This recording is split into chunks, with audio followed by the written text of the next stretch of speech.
My name is Tracy Johnson. I was in the United States Army from 1986 through 1989 for 3 years. I ended up leaving as a Specialist 4.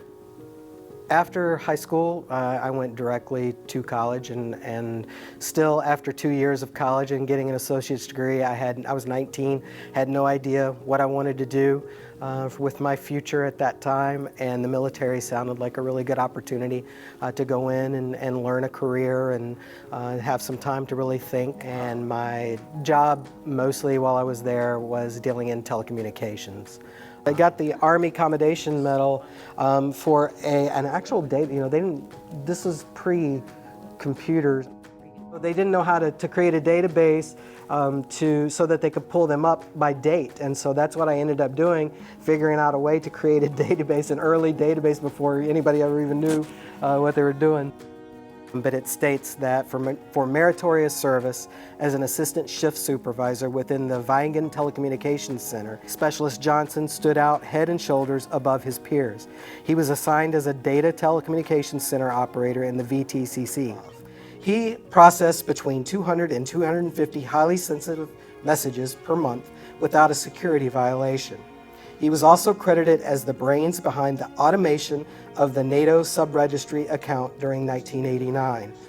During a period of extreme manpower shortages, Specialist Johnson was placed in the position of the top secret processing clerk. I'm still happy with the choices that I've made, and I'm happy where I ended up, and so far it's been a really wonderful experience. My name is David Shenik, and I served in the United States Coast Guard. I was an E3, and I served from 1985 through 1989. I was on a patrol boat, so my duty was to really patrol the waters, drug interdiction, make sure nobody's smuggling drugs on boats. Of course, search and rescue was our first priority. I enlisted because I had a lot of growing up to do. I graduated high school in 1984, and I thought I could make it on my own from 1984 to 1985, and I couldn't. And my father and my grandfather both served in the Coast Guard.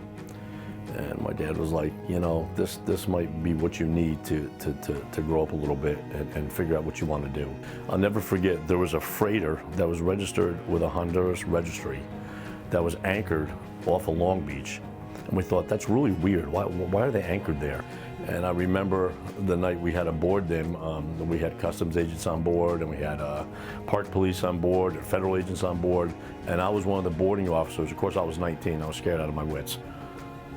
It was exciting.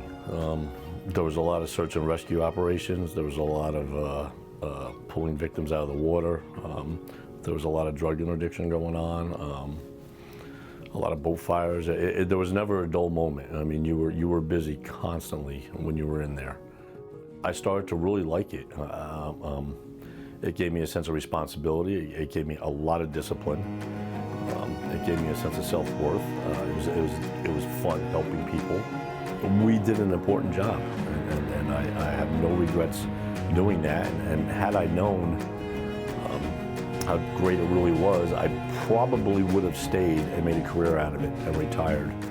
I think it's honorable to serve.